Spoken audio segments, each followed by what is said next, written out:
Hi, welcome to ToolSpecs. So today we're going to install the MPC remote start system. Now this is not a pay installation. I just got this because my wife doesn't have a remote start on her truck, which is a Dodge Ram 1500 gas. It has the tip key turnkey system on it, not the push start. It might be a different model if you have the push start system on there. All of the install doesn't happen underneath the hood, but it actually happens all underneath the dash. I'm going to show you how to install that. Most of it is plug and play, but we have a little bit of wiring to connect together as well. Now inside the box, you're going to have a tool to remove the trim on your vehicle. You're going to have the USB adapter with the cable to connect to this box and decode the key code later on, which we're going to have to download a program on the computer in order to be able to do this. Next thing, you're going to have a couple connectors. You're going to have this harness to jump the wiring for a T connection into the back of your key cylinder. We're also going to have this harness that's for the trailer brake system on your truck, and we're stealing the main ignition power from it. You're also going to have that OBD2 T harness, which will bring the power to your Evo controller. And of course, like I said, this is the controller. This is what's going to ensure that your truck is in neutral and it can get started. There's lights at the top, a button to set it and sync it to your truck. You have the plug-in for all of your harness. And then to the other side, you have your model number and your SIN number for when you register this component into your computer program in order to decode the key for later. All you're going to need that is not included in the box for this installation for this truck is going to be a wire stripper. And this is also a wire cutter, so you have like everything in just one piece. And you're going to need a star screwdriver. Now, one important thing to remember is do not connect any of this wiring before you're installing the truck. This is the last thing you're going to do is connect them. And then after that, you're going to come back to your computer and decode the key code. So the first thing that we're going to do is remove this bottom panel. Now there's two star screws at the bottom. You can also, I think it's probably an 8 or a 10 mil, probably an 8 mil socket if you rather use a socket instead. So we're going to remove that. We can take the trim tool and then we're going to have to pop this panel out.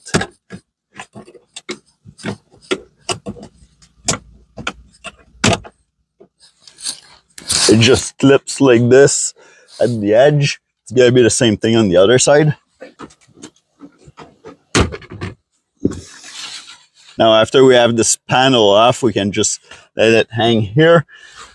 This is just the cable to pop our hood open, and this is our OBD2 connection. Those clips are what's holding this panel inside, so they're just push clip and they fit in all of those grooves. Having this panel off is actually giving us access to the back of the key cylinder with the connection plug that we're going to have to tee into. And just at the back of it, right here, this box here, that's our brake controller module. So we're going to have to hook up our T-wire into this. The first one that we're going to do is the OBD2. So there's one tab on each side that you just have to push together. Give some pressure from the other side of the panel here onto the connector. It should pop right out.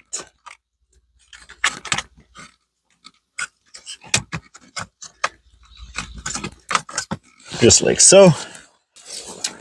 Now we can connect into it. There's a clip here and your lock on this side. So we're locking it together like this. We're going to reinstall this piece right into our panel. Now you can see here there's two little knobs. Those actually align with the groove into your panel on each side here. So for me, I have to twist that plug a little bit like this. And just align it together.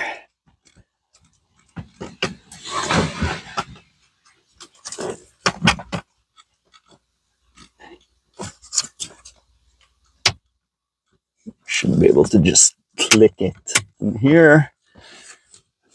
There you go. And it passes those tabs on each side so it cannot get pushed back in. And now it's nice and secure. We have a connection for OBD2, and this is just going to connect into the box later on when we're ready for it. Next thing we're going to connect is those wire. This is going to go into our brake controller or trailer brake controller. Now the tabs are towards the seat, both of the tabs here. So we just need to press it and pull our connectors off. Next one, you might have to move the wires out of the way.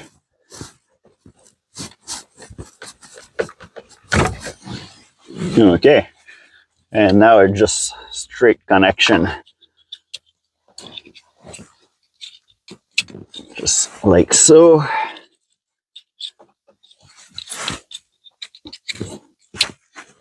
And then we're just connecting those back into your controller here.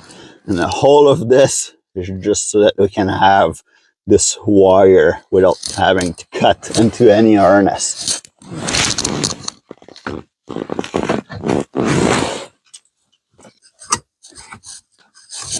So it's a little tricky to put on because at the dealership, I guess, when they build the truck, they just put zip tie to hook everything together instead of having screws to hold this. Anyway, now for a connection for in the back of the key switch module, there's only one harness going to hit. Just have to unplug it, and then we're going to plug our female part of our other harness to it, and then we're plugging this right back into the back here. Reverse, there you go. So now this gives us all of our cables that we need to connect to our box. Now what we have to do is the wire that goes to our ignition key module for the cylinder, reach the end, and this plug here, a 20 pin white plug. There's one yellow wire that is loose by itself, so we're just going to strip the end just like this, and then we're going to twist this wire together, and then that yellow wire that we have from our brake module, we're going to connect those wires together. So we're just gonna make the connection here, pushing it together like this. We're gonna hold them, and we're just going to use one of the crimp onto this tool. Now make sure you give it a little tug to make sure that it doesn't get out of there. And that's nice and solid, because this is the time to fix your connection. Okay, now we can start connecting our module. So first thing you need to do is find this cable here. You're going to see at the end of one of the harness, there's two black plug and one blue plug. The one with the latch or a little lock, the black plug here, and this blue plug, this is if you're going to buy the extra option to be able to control the ignition and start your vehicle with your phone. So this, in this case, we don't need it. We just need this one that don't have a latch. So we're going to connect this to our black plug in here, but we have to make sure that we're holding this button when we're doing that. So we're going to hold the button, connect our plug just like so. Now we should have blue, red, and yellow light. Now the lights are going to keep flashing like this. So what we're going to do is release that button when it's on the yellow light. Now it's yellow, we're releasing that button. Now that it stays yellow, we can connect all of our other plugs that are remaining. Now the main thing that you have to remember is black plug always first, and if you're disconnected, black plug always last. So now it's pretty self-explanatory. Match the color, and just those ones we don't need. Match the color, and then just connect everything. Plugs only fit that one spot. In this case, we don't use the white plug with the 2-pin connectors. Now that everything is connected, we're going to press that button 4 times, and then the yellow light is going to flash. We wait until it's done flashing. Now that our light is solid yellow, we're going to grab our key, put it in the ignition, but we're not turning it on. And then our light here is going to go from yellow to red. So now it's red. Now we're going to move our key to the on position or run position. And then we're turning it back to off position. And we're going to remove the key from the ignition. We're going to reinsert our key into the ignition. We're not turning it right away. Now the blue light will turn on. Red light goes off. Turn the ignition to the run position. Then the blue light will start flashing rapidly. Turn the ignition to the off position. We're going to take our keys back out. We're going to unlock our door with the key. And then the blue light should start flashing slowly. There we go, it's flashing slowly. We're going to press our programming button once. Now that we have done this, we have to bring our Evo. This is called an Evo. You have to bring the Evo to the computer to program it and decode the key. So we're going to remove all of our wire again, but keep the black one for last.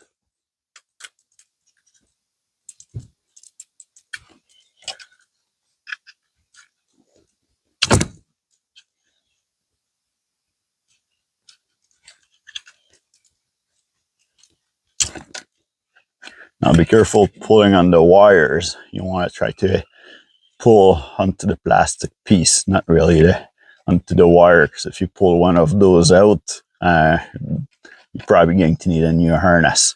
Now we're just going to grab our USB adapter and our harness.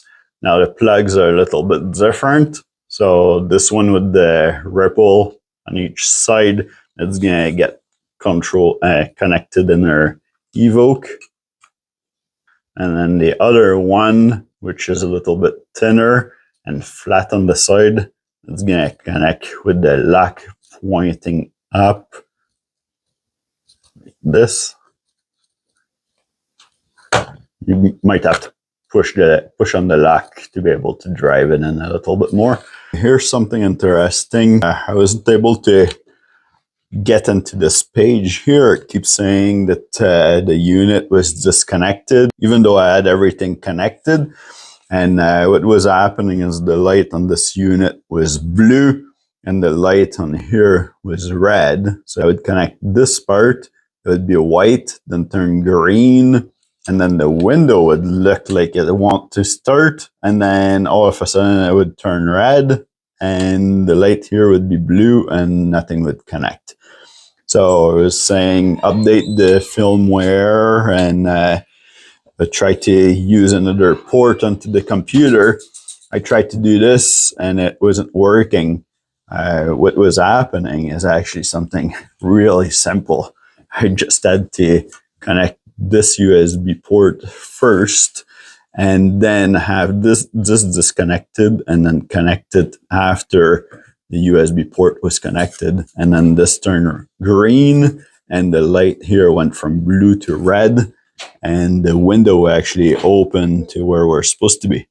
So now that we're into this page, all we need to do is actually go to decryptor.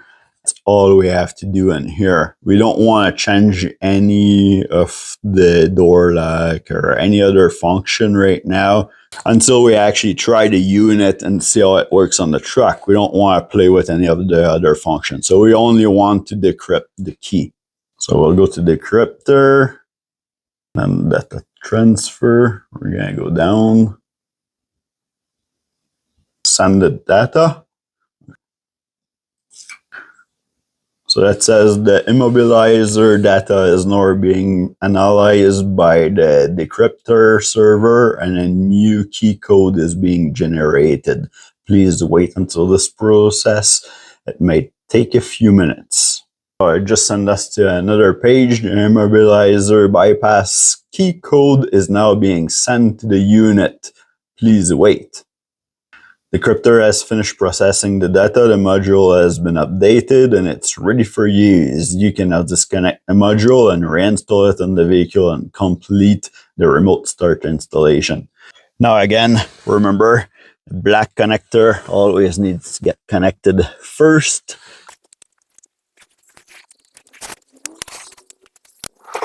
Now we're gonna try to do the sequence to see if the truck's gonna start. So we have to do lock, unlock, lock, and it should start.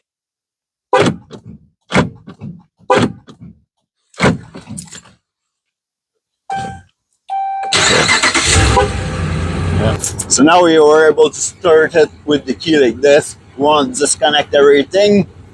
There's no key in there, the truck's running. So what do? You do the same sequence again and it's gonna shut it off. So lock, unlock, lock, and it just shut off our truck. Now we're ready to secure everything. Can reinstall everything. When you're going to have the vehicle started like this after everything is put back together, then what you have to do before you can move the vehicle is just you're going to have to unlock the vehicle after when it's running, unlock it, and then you press the brake pedal and that's gonna disengage the remote start and then you can move the vehicle. Well, I got cut pretty good on this one. What happened is when you stop the truck from running with the remote and then you do the locking function again, it'll stop and then a few seconds after that, you will lock your door. Well, I did the combination and then before it locked the door, I put the keys on the seat and closed the door. And then it went beep beep. It was locked. So, you know, I had to use shim and coat hanger. I was able to open the door again. I'm not getting cut again with this. So once I'm done the installation, I open the front window. Now I just have to put a couple cable ties together. Try to hold all of those harness so they don't flap all over the place in here. More you secure your harness nice and close together. The less they move, the less they rob, the less chance you're going to have an issue with them later down the road.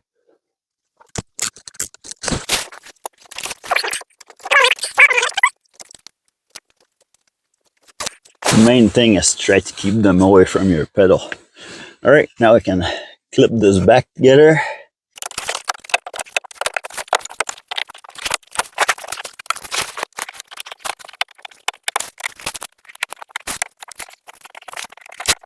Now everything is put together, the dash is put back together. The truck is locked right now, so we're going to do our little sequence to make sure everything starts. So lock, unlock, lock. Takes a few seconds, and then it should start the truck. Yeah, everything is started. The doors are locked. Make sure nobody can get in there. So now we're going to go in. I'm gonna press unlock.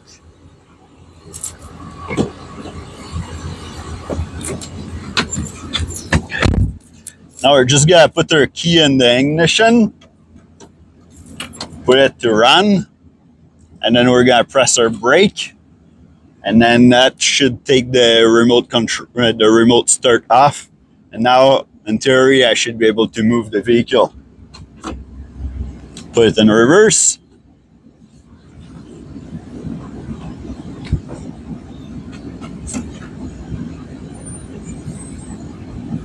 Yeah, no problem. It drives normally now. Put it back to park.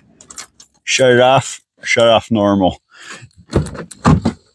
Now, the one thing that you need to know is if you end up pressing the brake before you put the key in the ignition, then it's gonna shut off the remote start. So your truck's gonna shut off, and then you'll start it manually again. But you know, it's no big deal. But if you don't want it to shut off, then you put the key in first before you press the brake, and you're good to go. All right, good job done. Please like, subscribe. We'll see you in the next video. I got a lot more videos like this for you to watch. So look at the playlist. Lots on the Dodge Ram, also on Toyota RAV4. So, you know, or a tool review if that's what you want. All right, we'll see you in the next one.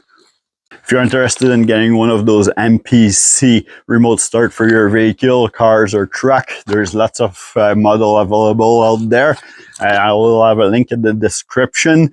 I got it on Amazon. Also, if you're interested in any of the filming gears that I have, I'll have those in the link also.